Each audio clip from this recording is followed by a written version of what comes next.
Aubach, Madame, sehr geehrte Frau Laubritz-Aubach, Madame Bauer, Madame Brücker, Monsieur Schneider, sehr geehrte Frau Bura, Frau Brucker, Herr Schneider, les membres de l'Association des universitaires tunisiens de Stuttgart, der Verein der tunesischen Akademiker in Stuttgart, Madame Rifqa Khleifia, Frau Rifqa Khleifia.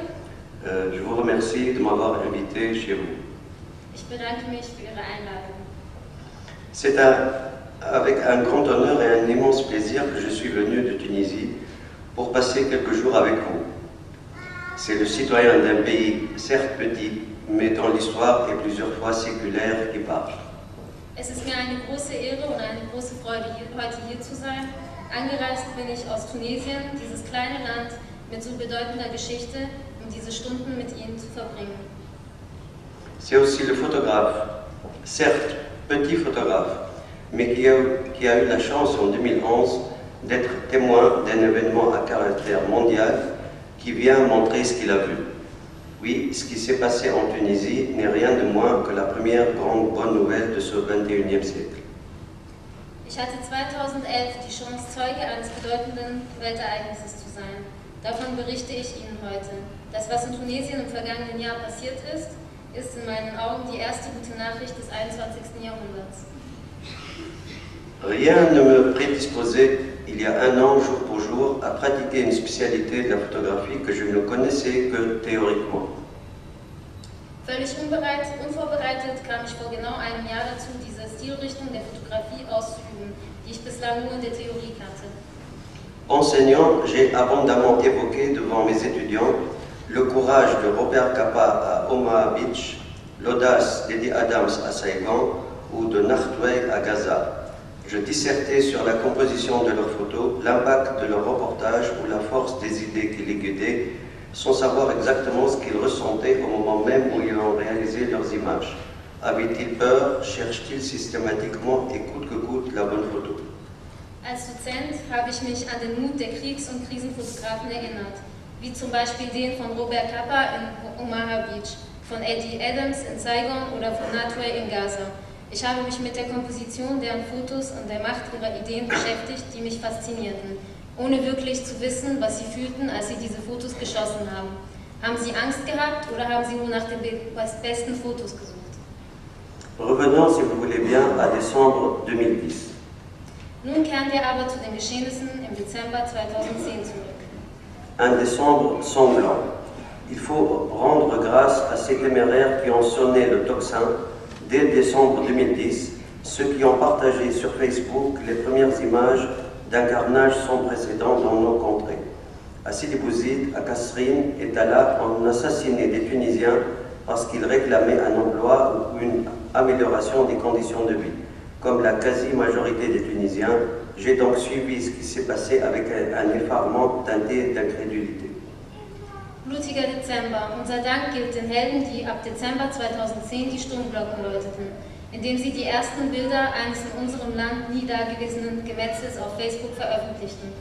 Dank der mutigen Facebook-Veröffentlichungen konnten wir an den Ereignissen teilnehmen.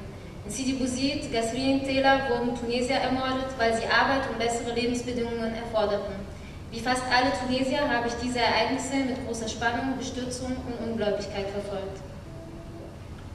La monstruosité des actes de barbarie commis au nom de l'État était si inconcevable que je me contentais de regarder des dizaines de vidéos postées et partagées sans savoir quels mots ajouter aux indicibles images.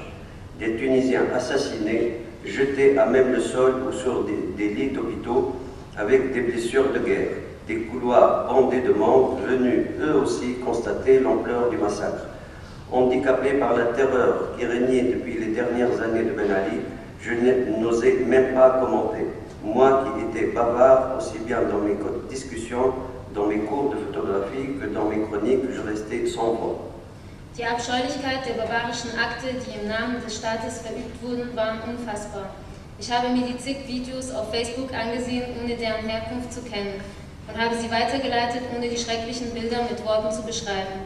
Ermordete Tunesier lagen in den Fluren oder in den Betten der Krankenhäuser mit Kriegsverletzungen. Die Flure waren überfüllt mit Menschen, die kamen, um das ganze Ausmaß des Massakers festzustellen. Durch die Repressalien der letzten Jahre im Ben Ali-Regime habe ich mich nicht getraut, die Bilder und Videos im Netz zu kommentieren. Ich, der Gesprächige, Diskussionen und im Unterricht, war ohne Stimme.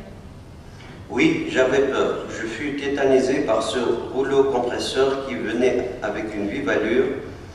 Depuis ma visite à Gdeïf, j'ai pu constater comment les forces de l'ordre ont perdu ce titre. Gdeïf, qui fut en 2 ans soumis pour rafale de la police puis à des averses meurtrières, n'a pas jusqu'à aujourd'hui complètement pansé ses plaies. Sidi Bouzid elle-même fut le théâtre d'injustices révoltantes, terres confisquées, jeunesse oubliée et revendications matées à coups de bâton. Ja, ich hatte Angst vor dem, was kommen könnte. Seit meinem Besuch in Gdeïf konnte ich feststellen, dass die Ordnungshüter ihre Rolle verloren hatten. Gdeïf wurde 2 Jahre lang von der Polizei unterdrückt und konnte sich bis heute nicht von den zugefügten Wunden erholen.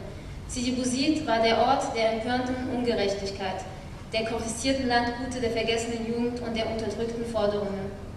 Cette Tunisie longtemps cadenassée, quadrillée par une police en uniforme et une autre fantôme, invisible et omniprésente, qui faisait régner une terreur moyenâgeuse, se retenait plus qu'il n'en fallait. Ce qui était un mouvement social devint une insurrection à cause des manières brutales du régime. Facebook se transforma à la fin de l'année précédente en un moyen d'information crédible, un nouveau parti politique, une tribune de fortune, un night bar aussi grand que la Tunisie. Dieses lange unterdrückte, von Polizisten in Uniform und von einer allgegenwärtigen Geheimpolizei eingeschlossene Tunesien konnte sich nicht länger zurückhalten. Was als gesellschaftliche Strömung begann, entwickelte sich wegen des brutalen Vorgehens des Regimes zu einem Aufstand. Facebook verwandelte sich zu einem glaubwürdigen Informationsmedium, einer politischen Partei, ein Hyde Park so groß wie das ganze Land. Qui aurait pu imaginer ou même rêver que le régime de Ben Ali allait aussi rapidement s'effondrer? La dynastie était partie pour s'éterniser et les seuls commentaires sur le sujet portaient uniquement sur l'ordre de succession.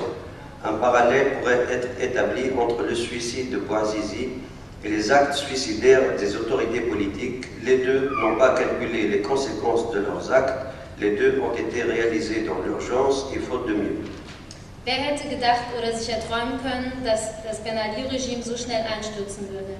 Zwischen der Selbstverbrennung Bouazizis und den selbstmörderischen Taten der politischen Autoritäten lässt sich eine Parallele ziehen. Beide konnten die Folgen ihrer Taten nicht